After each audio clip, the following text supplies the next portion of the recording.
के नेतृत्व में जो हमारे माननीय वित्त मंत्री जी ने, निर्मला सीतारमण जी ने जो बजट पेश किया है उसके पक्ष में, सपोर्ट में मैं खड़ा हुआ हूं। सभापति महोदय, मैं बताना चाहूंगा कि ये अमृत काल में, और मैं कह सकते हैं कि जो जिस हिसाब से बजट पेश हुआ और आम जनता ने, पूरे देश ने, चाहे कोई भी वर्ग हो, चाहे आदिवासी हो, चाहे शेड्यूल कास्ट हो, चाहे शेड्यूल ट्राइब्स हो, चाहे युवा हो, चाहे महिला हो, चाहे आम जन हो, सभी लोगों ने इसकी प्रशंसा की है।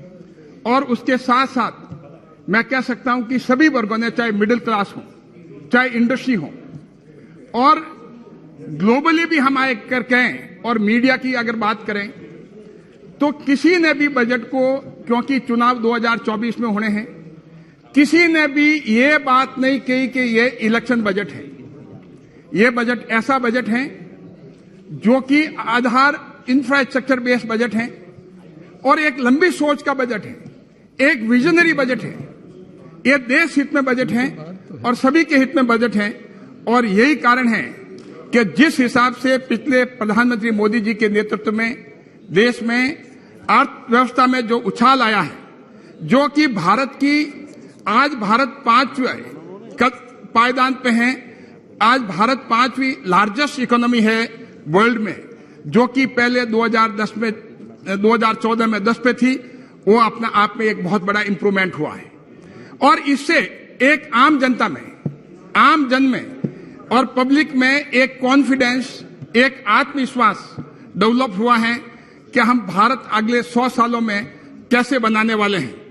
और मुझे जान कर करके आश्चर्य होता है कि हमारे कांग्रेस के साथी, और मैं कहूंगा कि राहुल जी जो हैं, जिस हिसाब से ये कहते हैं कि जो ग्रोथ रहे जीडीपी जो है उसका, उन्होंने कहा कि 5% जीडीपी बढ़ेगी। और उन्होंने ये भी कहा कि बीजेपी ने पूरा का पूरा जो वर्ल्ड की फास्टेस्ट ग्रोइंग इकोनॉमी है इंडिया की, उसको डिस्ट्रॉय कर दिया, उसको बर्बाद कर दिया। लेकिन मैं इंडिपेंडेंट एजेंसी की बात करूंगा। मैं बताऊंगा, हम नहीं कह रहे हैं, ये इंटरनेशनल मॉनेटरी फंड कह रहा है।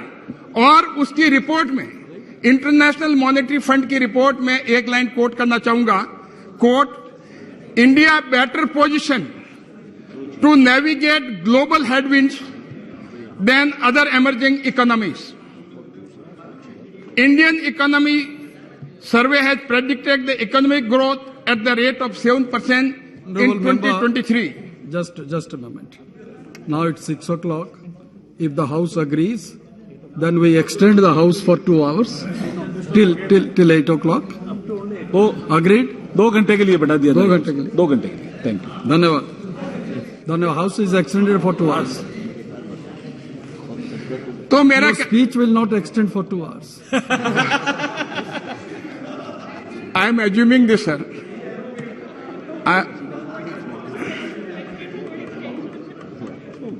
तो इंटरनेशनल मॉनेटरी फंड के प्रेडिक्शन से इंडिया जो है फास्टेस्ट ग्रोइंग मेजर इकोनॉमी है 2023 के।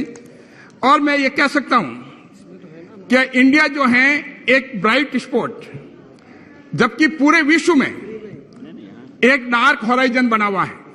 पूरे सारी इकोनॉमी हम अगर देखें कंपेयर करके, तो आज इंडिया की इकोनॉमी पैंडेमिक कोविड होने के बाद में भी, और जिस हिसाब से इकोनॉमी को प्रधानमंत्री मोदी जी के नेतृत्व में पूरे देश में संभाल रखा है, वो अपने आप में बहुत बड़ी बात है। और जहां तक प्रेडिक्शन है, एज पर द इकोनॉमिस्ट, मैं ये कह सकता हूं कि जो 7% ग्रोथ हमारी जो प्रेडिक्शन है, और उसके साथ साथ जो इन्फ्लेशन है वो सिर्फ 6.9% है। तो हमारी ग्रोथ जो है वो हाई ग्रोथ है, और हमारा मॉडरेट इन्फ्लेशन है।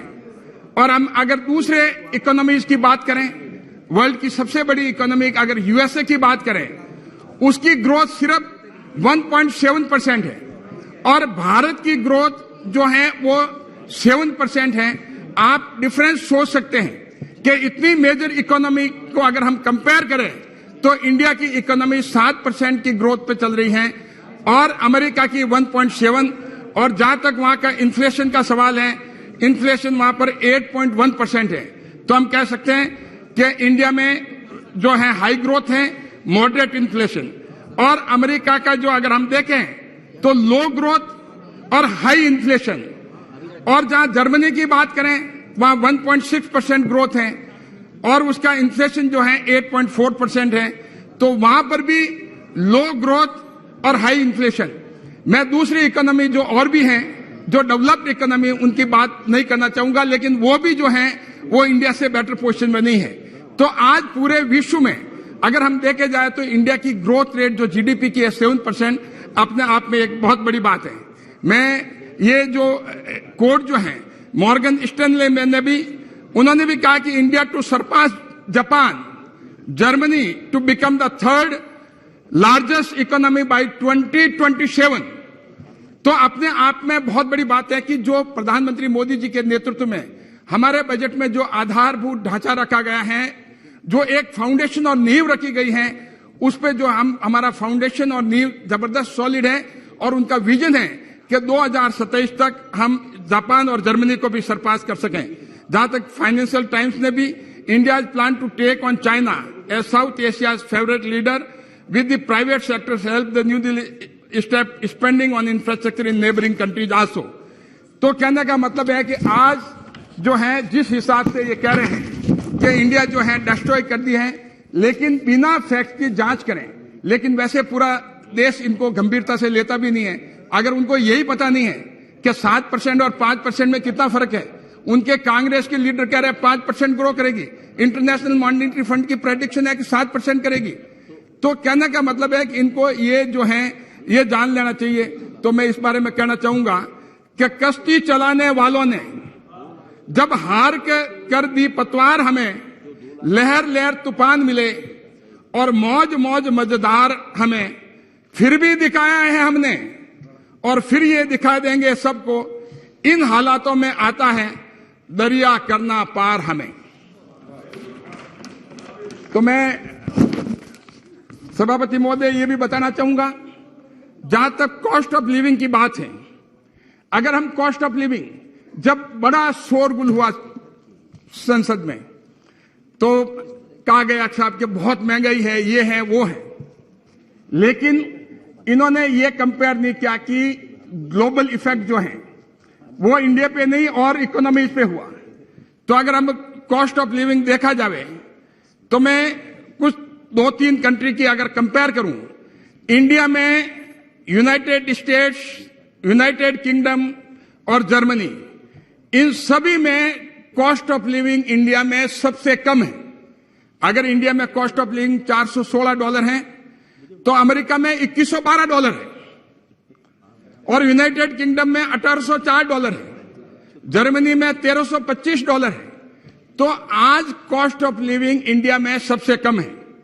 और जहां तक जिस हिसाब से ईज ऑफ डूइंग की बात करें ओवरऑल, क्योंकि मैं मेन कंटेंट पे बाद में आऊंगा, लेकिन मैं ये बता दूं कि जिस हिसाब से पहले इनकम टैक्स रिटर्न में कॉम्प्लेक्सिटीज थी, जिस हिसाब से एक टैक्स पे को प्रॉब्लम होती थी, तो इसमें एक फेसलेस असेसमेंट सिस्टम को प्रमोट किया गया और इससे एफिशिएंसी बढ़ी, ट्रांसपेरेंसी बढ़ी और अकाउंटेबिलिटी बढ़ी और इंक्रीज एफिशिएंसी से आईटीआर फाइलिंग भी ज्यादा हुई और सिस्टम में ट्रांसपेरेंसी और एनहांस अकाउंटेबिलिटी बढ़ने की वजह से करप्शन के केसेस जो हैं वो रिड्यूस हुए और जो हरासमेंट के मामले थे वो जो हैं ऑनेस्ट टैक्स पेयर के लिए वो कम हुए और कॉस्ट इफेक्टिव टाइम हुआ और टाइम में भी जो है वो कमी आई। तो ईज ऑफ डूइंग बिजनेस और ईज ऑफ लिविंग का जो हमारे प्रधानमंत्री जी का विजन है वो जो है वो बहुत अच्छी तरह से फुलफिल हो रहा है। और जिस हिसाब से इनकम टैक्स रिटर्न में जो रिफंड के मामले थे, पहले महीनों लग जाते थे, साल लग जाते थे, लेकिन जो बिजनेसेज वगैरह जो परेशान होते थे, आप सोचिए कि कौन इस तरह के भारत में बिजनेस करेगा। और बिजनेस जो है बाहर जाते थे क्योंकि उनके रिफंड्स वगैरह टाइम पे नहीं मिलने वजह से। अब जो है कुछ ही दिनों के अंदर जो ही आपने आईटीआर फाइल करी, टैक्स डिपार्टमेंट जो अब तक इश्यू किया है Tax Department has issued rupees 2.4 trillion tax refund between 1st April 22 to 10th of January 2023. तो आप देख सकते हैं कि कितना बड़ा टैक्स जो रिफंड मिला है। और मैं ये कह सकता हूं कि ये जो है, जो अगर प्रीवियस ईयर में हम इंप्रूवमेंट देखें तो 58.47% का इसमें पहले साल से ज्यादा इंप्रूवमेंट है। जहां पर जीएसटी रिजीम की बात करें तो एनहांस ट्रांसपेरेंसी एक टैक्सेशन सिस्टम लागू किया गया, उससे एक इंश्योर हुई जो टैक्स पेयर की डिग्निटी, ऑनेस्ट टैक्स पेयर की डिग्निटी जो है एक इंश्योर हुई। और जहां पर हम जब बात करें जनधन आधार की, जनधन आधार और मोबाइल, ये ट्रिनिटी की, स्वर्गीय राजीव गांधी जी की बात जो बार बार होती है, क्योंकि वो बड़े परेशान थे, उनकी कांग्रेस पार्टी परेशान थी कि हम अगर 1 रुपया भेजते हैं, जो लाभार्थी हैं, जो गरीब है, समाज के अंतिम छोर पे बैठा है, उसको सिर्फ उन्होंने खुद ने माना कि उसको 15 पैसा पहुंचता है और 85 पैसे जो बीच में लीकेज हो जाते हैं, फर्जी बेनिफिशियरी होते हैं, वो कौन होते थे। लेकिन कभी उन्होंने ये प्रयास नहीं किया, कभी एफर्ट्स नहीं किया कि इसको खत्म किया जाए।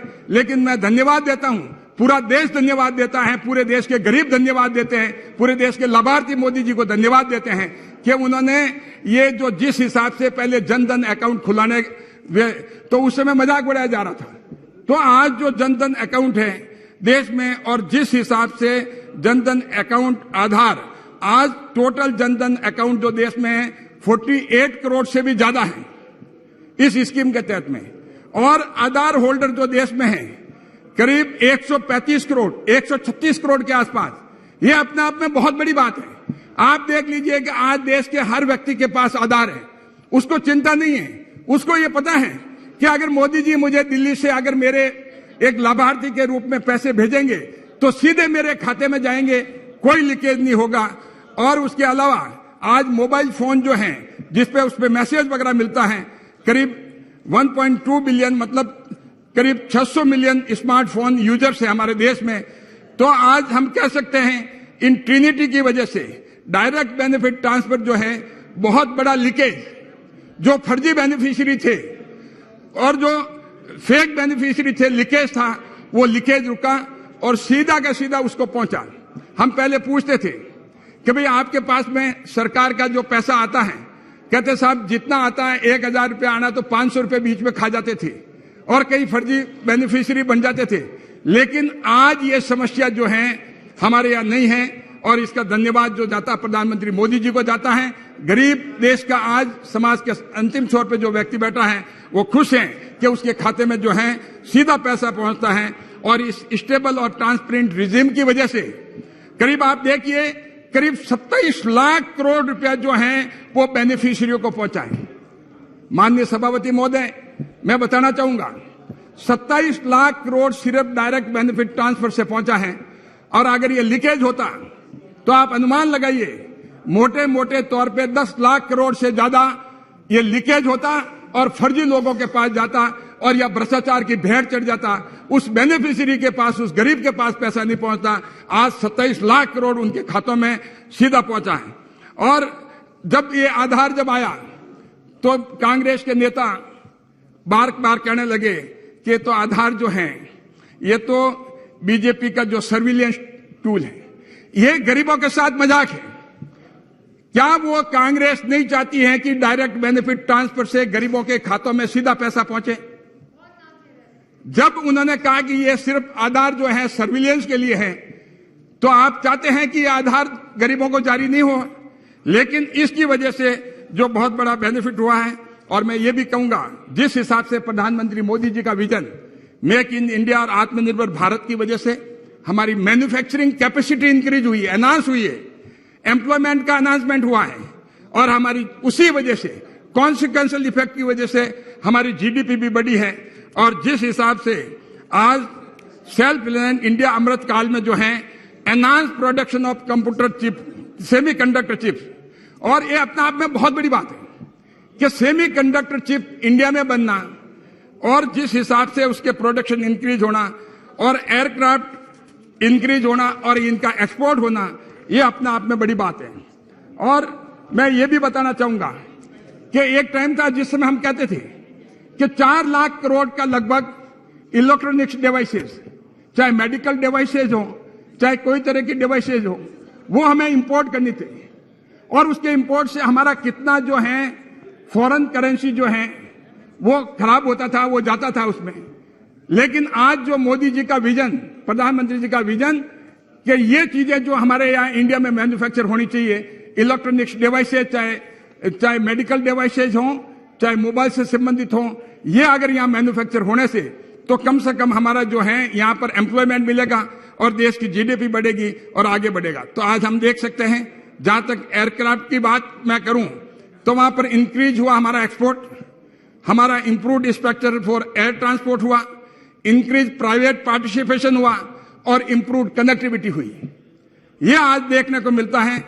और जहां तक मोबाइल फोन की हम बात करें कि इंपोर्ट, आज पहले हम हमेशा इंपोर्ट करते थे मोबाइल फोन, आज मोबाइल फोन जो है इंपोर्ट हमारा बहुत डिक्रीज हो गया है और मोबाइल फोन का एक्सपोर्ट जो है वो इंक्रीज हुआ। आज हम मेजर एक्सपोर्टर हैं मोबाइल फोन के और एक्सपोर्ट हमारा करीब $5.8 बिलियन का हुआ है 2022 में। ये अपना आप में एक रिकॉर्ड है। और एस्टिमेटेड जो हम कह रहे हैं कि 2023 में जिस हिसाब से स्पीड बढ़ेगी वो एस्टिमेटेड $9 बिलियन का जो है एक्सपोर्ट होगा।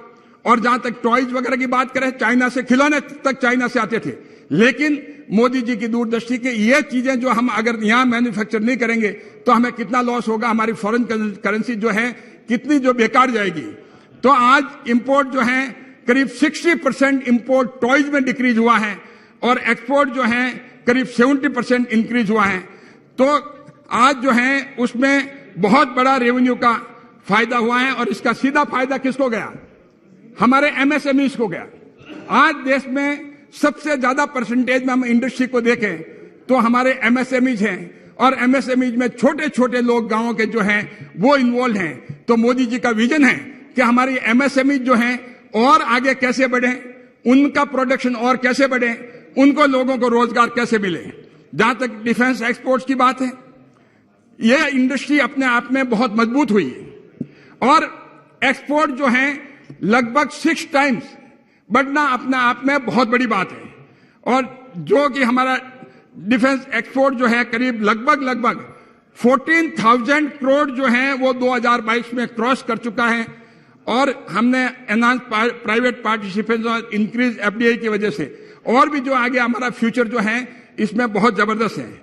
और indigenous aircraft carrier INS Vikrant की बात कर रहे थे, ये उनको कम से कम ये चीज देखनी थी कि जो देश में अच्छी हो रही है उसकी प्रशंसा करें। लेकिन कांग्रेस और विपक्ष का काम एक ही है और पूरा देश प्रशंसा करता, पूरा देश खुश है, लेकिन इनको तकलीफ है। ये जो है जो आप कंस्ट्रक्टिव बात बताएं, आप destructive attitude 24 hours destructive attitude रखते हैं और हर बात के लिए डिस्ट्रक्टिव एटीट्यूड रखते हैं। जो फिगर हैं उसको भी स्वीकार करने की कोशिश नहीं करते हैं। तो ये एटीट्यूड जो है वो देश हित में नहीं है, इनको छोड़ना पड़ेगा। नहीं छोड़ेंगे तो जो जनता है वो छुड़वा देगी इनसे। और जहां तक खादी और विलेज इंडस्ट्री की बात है, कभी हम सोच सकते थे कि खादी और विलेज इंडस्ट्री जो है उसका जो इतना बड़ा काम जो है उसमें गवर्नमेंट के एफर्ट्स की वजह से करीब 1 लाख करोड़ का टर्नओवर और खादी की सेल जो है वो 4 टाइम इंक्रीज हुई है गवर्नमेंट के एफर्ट्स की वजह से। इसका डायरेक्ट कॉन्सिक्वेंशियल इफेक्ट क्या है सभापति महोदय, मैं बताना चाहूंगा। इसका सीधा खादी एंड विलेज इंडस्ट्री का सीधा असर रूरल इकोनॉमी पे है। रूरल माइग्रेशन जो है अर्बन में जो होता है वो कम होगा, क्योंकि जब रूरल में जॉब्स नहीं होती है तो अर्बन में माइग्रेशन होता है। तो हमारे ग्रामीण युवा जो हैं उनको रोजगार के लिए खादी एंड विलेज इंडस्ट्री में एक बहुत बड़ा प्लेटफॉर्म बढ़ेगा और अर्बन सेंटर हैं उन पे एक बर्डन कम होगा। और जो हमारे खास करके गांव में जो खेती होती है, खेती के साथ साथ जब लीन सीजन होती है, ऑफ सीजन होती है, उसमें कुछ काम नहीं होता है। तो ये छोटे छोटे एमएसएमई जो हैं, हमारी जो महिलाएं हैं, हमारे जो वीवर हैं और इंडिजिनस क्राफ्टमैन हैं, उनको जो है ये प्रोत्साहन मिलेगा। और मैं ये कहना चाहूंगा कि जिस हिसाब से हमारे स्मॉल बिजनेसेस, छोटे छोटे बिजनेस जो थे, कभी उनको बैंक से वास्ता ही नहीं था, तो उनका लिंकेजेस विद फॉर्मल बैंकिंग से हुआ और फॉर्मिंग बैंकिंग की वजह से ये पहली बार इतना बड़ा हुआ और उससे उनको सबसे बड़ी बात, आज तक कभी भी कोलेटरल फ्री उनको लोन नहीं मिलता था, लेकिन मोदी जी के नेतृत्व में, मोदी जी के विजन की वजह से आज उनको कोलेटरल फ्री लोन भी नहीं, अफोर्डेबल लोन जो है उनको पीएम स्वनिधि के तहत, उस स्कीम के तहत जो है वो मिल रहा है। इसमें एक ईज ऑफ डूइंग बिजनेस का एनहांस हुई है और इंक्रीज अवेलेबिलिटी ऑफ क्रेडिट जो है वो उनको मिला। और टोटल अगर हम बात करें, जब फिगर्स में जाएं, 95% total loan request are sanction. आप सोच ही देखिए, कई बार जो है ये बिना फिगर की बात करते हैं कि नहीं इतना नहीं हुआ, वो नहीं हुआ, लेकिन ये जो है ये गवर्नमेंट के फिगर है, 95% जो है वो लोन जो रिक्वेस्ट करी उनके सैंक्शन हुए। इससे हमारे एम्पावर्ड कौन हुए? जो स्ट्रीट वेंडर और हॉकर्स जो कभी बैंकों के पास नहीं पहुंच पाते, आज उनको एक शक्ति मिली, एक ताकत मिली है। और हमारी इकोनॉमी के लिए भी बहुत जरूरी है कि जितना जो है हमारा, और एम्प्लॉयमेंट भी जनरेट होता है। और इससे इन्हीं लोगों ने, आज हम देखते हैं कि चाहे छोटा सा कुमार हो, चाहे घड़े बेचते हो, मटकियां बेचते हो और मिट्टी के बर्तन बेचते हो, और चाहे हमारे सब्जी वाले हों, आप उनके थैले पे वगैरह कुछ भी देखेंगे तो वो डिजिटल ट्रांजैक्शन को जो है हमेशा प्राथमिकता देते हैं। जितना हम ट्रांजैक्शन नहीं करते हैं वो जो है उसको प्रेफरेंस देते हैं, वो पास में पैसा रखना नहीं चाहते, वो सीधा अपने बैंक के खाते में भेजना। तो ये सारे के सारे जो हैं स्मॉल बिजनेसमैन जो हैं, उनका बैंक से, फॉर्मल बैंक से उनका लिंकेज होना ये इकोनॉमी को और भी ग्रोथ देता है। और जिस हिसाब से प्रधानमंत्री जी का vision, focus on innovation and entrepreneurship, ये ग्लोबल इनोवेशन इंडेक्स जो है, रैंकिंग जो हमारे इंडिया की जो है पहले 41 थी, वो 40 पे आई है, तो 2022 में 40 पे आई है। इतना बड़ा इंक्रीज एक डायरेक्ट जो है इसका इंपैक्ट है। इससे, इस इंक्रीज इनोवेशन से जो हमारी इकोनॉमिक ग्रोथ इंक्रीज होगी और हमारी quality of product and services भी इंक्रीज होगी। और आज हम नंबर ऑफ स्टार्टअप की बात करें, 2022 में 90,000 स्टार्टअप जो है और हमारे 107 यूनिकॉर्न स्टार्टअप हैं। और तब हम बात करें, जब सारी ये बातें देखें और ओवरऑल देखें, चाहे राष्ट्रपति के अभिभाषण की बात देखें, चाहे सारे हमारे वक्ताओं ने, यहाँ पर माननीय सदस्यों ने जो पार्लियामेंट में जो बात कही उसको देखें, और जिस हिसाब से ग्लोबली जो प्रधानमंत्री मोदी जी का इंपैक्ट है, उस हिसाब से मैं कह सकता हूं कि आज विश्व में प्रधानमंत्री Modi most popular leader in the world. और इसी के कारण है कि ग्लोबल लीडर अप्रूवल सर्वे जो हुई है, ये जान करके आपको सभापति महोदय मैं बताना चाहूंगा कि मोदी जी की जो परसेंटेज सर्वे की है वो 78% है, और अमेरिका के प्रेसिडेंट जो हैं वो उनकी जो रेटिंग है वो 40% है। आप सोच के देखिए, उनके नीचे दूसरे नंबर के मैक्सिको के प्रेसिडेंट 68%, स्विट्जरलैंड के प्रेसिडेंट 62%, ऑस्ट्रेलिया के पीएम 58%, ब्राजील के प्रेसिडेंट 50% और यूएस के प्रेसिडेंट 40%, कनाडा के प्रेसिडेंट 40%। मैं दूसरे की लिस्ट तो बहुत लंबी है। तो आज जो है, आज एक most popular leader in the world होने का मतलब आप देश की इकोनॉमी को, आप वर्ल्ड के साथ, विश्व के साथ आपके रिलेशन है। और इसी कारण है कि इंडिया की जो सबसे बड़ी, जो लार्जेस्ट इकोनॉमी, वर्ल्ड की जो 5th लार्जेस्ट इकोनॉमी बनाई है, तो ये सबसे बड़ा कारण है कि आज मोदी जी का जो रोल है वो अपने आप में बहुत। मैं ये भी कहना चाहूंगा, जब मैं बजट की बात बताऊं, अगर मैं नटशेल में समअप करना चाहूं तो मैं ये कहना चाहूंगा कि इस बजट से जो पर्पज, जो ऑब्जेक्ट और इंटेंट जो साफ जाहिर होता है, to maintain and continue the growth, जो पहले की ग्रोथ है उसको मेंटेन एंड कंटिन्यू करना। और दूसरा जो पॉइंट है वो है पॉइंट इन्वेस्टमेंट का। और इन्वेस्टमेंट जो है वो बेसिकली एक फाउंडेशन है और देश के लिए बहुत स्ट्रांग फाउंडेशन है, और ये लॉन्ग टर्म है, एक शॉर्ट टर्म के लिए बजट नहीं है। आज तक जो हम देखते हैं बजट जो हैं वो इलेक्शन ओरिएंटेड होते हैं, जब चुनाव आते हैं तो चुनावी बजट हो जाता था, लेकिन उनको देश की चिंता नहीं होती। ये बजट जो है देश की चिंता है, और देश पहले है, पार्टी बाद में है। तो आज देश को मजबूत करने के लिए और देश के इंफ्रास्ट्रक्चर को मजबूत करने के लिए, लेकिन शॉर्ट टर्म ऑब्जेक्टिव है, लेकिन इन्वेस्टमेंट जो हमारा लॉन्ग टर्म है। तो इससे अगर इसका कॉन्सिक्वेंशियल इफेक्ट अगर देखें कि इन्वेस्टमेंट के कॉन्सिक्वेंशियल इफेक्ट क्या होंगे, हमारे इंफ्रास्ट्रक्चर जो है बेटर होंगे, इकोनॉमिक ग्रोथ जो हो बेटर होगी, जीडीपी हमारी बेटर होगी, ease of living and ease of doing जो है बेटर होगा, एंड वी कैन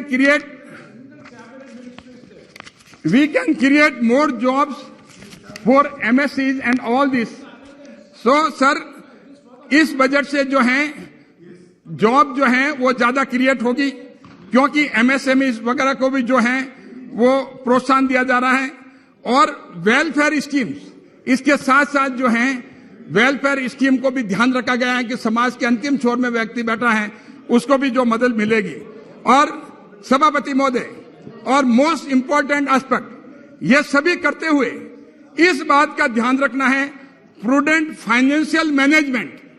ये अपने आप में एक बहुत बड़ी बात है कि बजट में प्रूडेंट फाइनेंशियल मैनेजमेंट को भी बैलेंस करना, ये बड़ी बात है, और जिससे हमारा डेफिसिट है वो रिड्यूस हुआ है और हमारे रेवेन्यू जो है वो इंक्रीज हुआ है। और जहां तक मैं कैपिटल एक्सपेंडिचर की बात करूं तो कैपिटल एक्सपेंडिचर जो है 2022-23 में करीब 7,28,000 करोड़ था। 2023-24 में बजट में जो प्रावधान रखा है वो करीब 10 लाख करोड़ रखा है, करीब 37% इंक्रीज है पहले साल से सिर्फ कैपिटल एक्सपेंडिचर के लिए। इस बात को ध्यान रखा गया है, देश के फ्यूचर के लिए ध्यान में रखा गया है। और हम देखें कि उसके अलावा करीब 4 लाख करोड़ हमें दूसरे जो हैं हमारे इंस्टीट्यूशंस हैं गवर्नमेंट की, उनसे मिलेगा, और करीब हम देखें तो 14 लाख करोड़ हो जाता है। तो अगर हम देखें, जब बात कर रहे थे गोगोई जी, तो मैं ये कहना चाहूंगा कि इसमें जो है 40% लगभग 35 से 40% लेबर कंपोनेंट है। तो चाहे आप नरेगा का देखें तो कुल मिला के हमें एम्प्लॉयमेंट देना है, तो चाहे रूरल एम्प्लॉयमेंट हो चाहे अर्बन एम्प्लॉयमेंट हो, तो उस कंपोनेंट में आप देखें तो करीब इस बजट में से पूरा देखें हम 10 लाख करोड़ का ही अगर कैपिटल एक्सपेंडिचर का देखें प्रावधान जो किया गया है उसमें 4 लाख करोड़ लगभग लेबर कंपोनेंट में जाता है। तो इसीलिए देश में जो जिस हिसाब से इंफ्रास्ट्रक्चर के लिए बजट रखा गया है उसमें जो हमारे जो हैं उसमें आप देख सकते हैं कि इससे जो एम्प्लॉयमेंट जनरेट होगा। और मैं ये कह सकता हूं कि ये सेंट्रल गवर्नमेंट ओन अपना खुद का इन्वेस्टमेंट बढ़ा रही है, किसमें, खास करके जो इंफ्रास्ट्रक्चर सेक्टर्स हैं, रेलवेज, रोड्स, चाहे प्रधानमंत्री ग्राम सड़क योजना हो चाहे नेशनल हाईवे हो, और एनर्जी, रिन्यूएबल, जल जीवन मिशन, और इसके साथ साथ स्टेट गवर्नमेंट के लिए भी 1,30,000 करोड़ का प्रावधान रखा है इंटरेस्ट फ्री लोन 50 साल तक के लिए। अब ये तो स्टेट गवर्नमेंट की चॉइस है कि वो कहां खर्चा करें, किस इंफ्रास्ट्रक्चर में खर्चा करें, लेकिन आज ये प्रावधान रखा गया है, ये अपने आप में बहुत बड़ी बात है। तो जहां तक कैपिटल एक्सपेंडिचर के हम बेनिफिट देखें कि भी कैपिटल एक्सपेंडिचर रखा तो उसके बेनिफिट, डायरेक्ट बेनिफिट क्या है, एक मल्टीप्लायर इफेक्ट होता है। अगर कैपिटल एक्सपेंडिचर अगर नहीं हो तो मल्टीप्लायर इफेक्ट नहीं होगा। मल्टीप्लायर इफेक्ट क्या होगा, जैसे मैं एक आपको एग्जाम्पल दे रहा हूं, अगर 100 रुपए कैपिटल एक्सपेंडिचर के लिए रखा है तो उसकी जो सेम ईयर में 100 रुपए की वैल्यू जो है वो 245 रुपीज इकोनॉमी में ऐड होते हैं, उसकी वैल्यू। यह कैपिटल एक्सपेंडिचर, यह विजन है प्रधानमंत्री मोदी जी का कि उसमें हमें इंफ्रास्ट्रक्चर में, कैपिटल एक्सपेंडिचर में परमानेंट जो हमारे इस तरह के इंफ्रास्ट्रक्चर है, जब आज तक ध्यान नहीं दिया गया उसको ध्यान कैसे दें। तो आगे आने वाले वर्षों में भी ये करीब, सिर्फ मैं तो पहले साल का बताया 245 रुपए, लेकिन यही 10 लाख करोड़ रुपए का जो आने वाले वर्षों में इसका मल्टीप्लायर इफेक्ट जो है वो करीब आप देखेंगे 450 रुपया का इकोनॉमी में वैल्यू एडिशन होगा। तो इस वैल्यू एडिशन को भी ध्यान रखा है। यही कारण है कि कैपिटल एक्सपेंडिचर का बजट में प्रावधान जो है ज्यादा रखा है।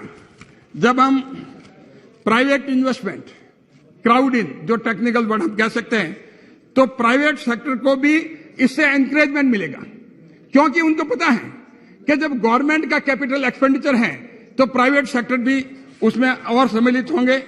और जहां तक मैं वेलफेयर स्कीम की बात करूं, आप देखिए सर के सभापति महोदय, वेलफेयर स्कीम में जो जल जीवन मिशन की बात है, तो आज देखिए देश, इतना बड़ा देश, 135 करोड़ की जनसंख्या से ऊपर, और उसमें जल जीवन मिशन के लिए ये स्टेट गवर्नमेंट का काम होता है कि वाटर प्रोवाइड करने का, लेकिन जल जीवन मिशन में करीब 70,000 करोड़ रुपए जो हैं उसका प्रावधान किया गया है, और ये बुनियादी जरूरत के लिए।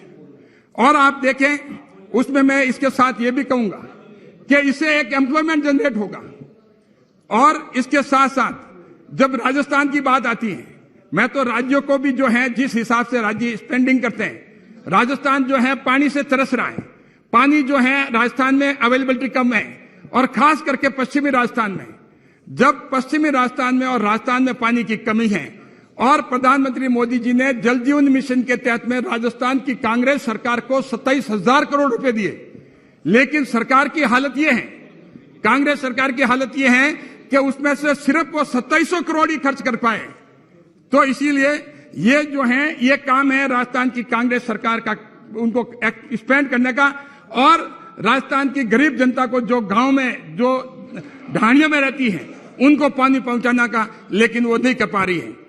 और जहां तक प्रधानमंत्री आवास योजना का मामला है, उसमें वेलफेयर स्कीम के तहत में करीब 79,590 करोड़ जो है प्रावधान रखा गया है, जो कि 66% की वृद्धि है। मैं सभापति महोदय, मैं मेरे ग्रामीण क्षेत्र की बात करना चाहूंगा कि ग्रामीण क्षेत्र में, सर मेरा टाइम है, it will take another, I will take 30 minutes. ग्रामीण क्षेत्र की बात है तो मैं ये, मैं already you have consumed 32 minutes. Yes. तो ग्रामीण क्षेत्र की बात है जहां पर 66% की वृद्धि हुई है, और 66% की वृद्धि के साथ ये प्रधानमंत्री आवास योजना में। और देखिए प्रधानमंत्री जी का विजन, जो गरीब हैं, जो गांव में घर नहीं है, जो रोड पे रहते हैं, सड़कों पे रहते हैं, और खेतों में खुले में रहते हैं, उन लोगों के लिए प्रधानमंत्री आवास योजना के तहत ये 66% की वृद्धि करी है कि उन लोगों को घर मिल सके। और जहां रूरल में जो है करीब 54,487 करोड़ का प्रावधान किया है कि 172% जो है वो ज्यादा है। इससे एक गांव में जब मकान बनेंगे, एम्प्लॉयमेंट जनरेट होगा, डायरेक्ट एम्प्लॉयमेंट, इनडायरेक्ट एम्प्लॉयमेंट। और जहां तक महानरेगा की बात है, thank you Chaudhary, I am sorry sir, I am taking the time of my other my party, please allow me. No, you already taken 32 minutes. Yes, नहीं 30, I mean 60 minutes, sir. No, Sir. So the prudent, Now you can prudent financial management का जो है, आज fiscal deficit जो है हमारी 5.9% है, पहले 6.4% थी, और रेवेन्यू डेफिसिट जो है वो सिर्फ 2.9% है ऑफ द जीडीपी। और इससे क्या सर, इससे जॉब जो है, एमएसएमईज के जो है, उसमें लोन जो है गवर्नमेंट के जो है, भारत सरकार के लोन स्कीम जो है, एक scheme guarantee by the government, उसका आवंटन लगभग 34% इंक्रीज किया है। और एमएसएमई का जो एक टैक्स बेनिफिट दिया गया है, और टैक्स इंसेंटिव जो है कोऑपरेटिव्स को भी दिया है। उनके टैक्स जो है कोऑपरेटिव्स के 22% से कम कर करके 15% किया है, कोऑपरेटिव्स को एनकरेज करने के लिए। और जहां तक इनकम टैक्स की बात है, इनकम टैक्स जो है 7 लाख रुपए तक कुछ नहीं है, इसको सिंप्लीफिकेशन किया है। और उसका पर्पज है कि कंजम्पशन के बेस पे, जिससे कि कंजम्पशन हो, डिमांड बढ़े, प्रोडक्शन हो, और मोर एम्प्लॉयमेंट जनरेट हो, और मोर इकोनॉमिक ग्रोथ जो है वो बढ़े। जहां तक फार्मर की बात करते हैं, क्योंकि मैं खुद, आपको तो ये जानकर के आश्चर्य होगा, मैंने खुद ने बैलों से खेती की हुई है और खेत का काम सारा किया है। मैं किसान की तकलीफ जानता हूं, लेकिन जो मोदी जी का विजन पहली बार हम देखा कि जो एक अभी स्टोरेज फैसिलिटी, जो सबसे ज्यादा तकलीफ थी किसान को, क्योंकि उसके पास स्टोरेज फैसिलिटी नहीं थी, और नहीं होने की वजह से वो बाजार में उसी समय अपना जो अनाज बेच देता था, उसमें सबसे बड़ी तकलीफ थी, जिसमें हम भी शामिल थे। तो उसमें हमारे पास में इतनी कैपेसिटी नहीं होती, लेकिन स्टोरेज फैसिलिटी को एनकरेज किया गया है, चाहे ग्राम पंचायत लेवल पे हो और चाहे कोऑपरेटिव के लेवल पे हो। और मैं उनका विजन की दाद देता हूं कि मिलेट का जो हमारे राजस्थान में बाजरा होता है, उस बाजरे को खरीदारी नहीं मिलती है, वो हम पशुओं को जो है उनको उसको फूड फोडर्स के रूप में देते हैं।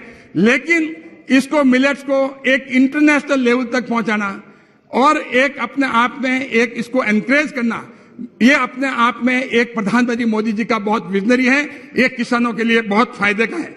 और जहां तक खेती, बस आई एम कंप्लीटिंग सर, जहां तक टेक्नोलॉजी की बात है उसमें मैक्सिमम आज तकनीकी जितनी ज्यादा फार्मर्स के लिए यूज होगी, उसकी कॉस्ट ऑफ प्रोडक्शन जो है वो रिड्यूस होगी। और उसके साथ साथ फार्मर को जो है उसको प्रमोट करने के लिए उसकी अलाइड एक्टिविटीज है। कई बार हम देखते हैं सिर्फ खेती से ही नहीं, उसके साथ साथ फार्मर को पशुपालन, डेयरी, मत्स्य पालन, बागवानी या हॉर्टिकल्चर, ये भी अगर साथ करें तो उसकी जो आमदनी है उसमें एनहांस होगा। ये प्रधानमंत्री मोदी जी ने अपने ये जो बजट पेश हुआ उसमें प्रावधान रखा है। और जिस हिसाब से पीएम किसान के लिए सभी पात्र आज पूरे देश में हमारे किसानों के बीच में जाते हैं कि ये मोदी जी के होने की वजह से कम हम खेती के लिए 6,000 रुपये हमें भेजते हैं साल के, उससे हम खाद ले सकें, क्योंकि कई फेक उसमें लोग थे, वो लोग कम हुए। और जहां तक फसल बीमा की बात करें, फसल बीमा ये स्टेट का काम होता है, स्टेट गवर्नमेंट का, कि वो एंट्री सही करे। एंट्री सही नहीं करने से किसानों को जैसे खास करके राजस्थान में हम बार बार कहते हैं कांग्रेस सरकार को, आप एंट्री जो है सही करिए जी, किसानों को फसल बीमा योजना का फायदा मिल सके, लेकिन इस बारे में वो ध्यान नहीं देते हैं। और जहां तक एफपीओ का जो है उसका भी जो अपने आप में आने वाले टाइम में एक बहुत बड़ा होगा। और आदिवासियों के लिए एक जो पीएम पीवीटीजी जो मिशन, जो एक उनका घर बने, रोजगार मिले, उनका नेटवर्क मजबूत होवे। और यही नहीं, एकलव्य मॉडल आवासीय विद्यालय जो है उसमें विद्यालय में करीब 38,800 शिक्षक और स्टाफ जो है कमी थी, उनको नियुक्त करना अपने आप में बहुत बड़ी बात है। और जो महिला के सेविंग के लिए एम्पावरमेंट ऑफ द वुमेन की बात तो सुनिए सर, महिलाएं नहीं तो नाराज होगी अगर आप नहीं सुनोगे तो। आप देखिए महिला समान बचत पत्र 7.5% इंटरेस्ट रेट से, और स्वयं सहायता समूह जहां में मेरे लोकसभा क्षेत्र है वहां पर जो है आदिवासी महिलाएं जो सीताफलें रोड पे बैठ करके 1 रुपए में बेचती थी, आज स्वयं सहायता समूह को ये देखना, उनके जो लाखों स्वयं सहायता समूह हैं उनका ध्यान देना, ये प्रधानमंत्री मोदी जी की जो योजना का ये बहुत बड़ा पार्ट है। और मैं बस हो गया सर, हो गया सर, बस 2 मिनट्स। नेशनल डिजिटल लाइब्रेरी जो है, अभी बात की गोविंद जी ने कि एजुकेशन में आप देखिए कि जो एजुकेशन जो दूर दराज के बच्चे हैं, आज जब हमारा इंफ्रास्ट्रक्चर जो है डिजिटल इंफ्रास्ट्रक्चर बहुत स्ट्रांग हो रहा है, तो उसमें उसका फायदा उठाना चाहिए।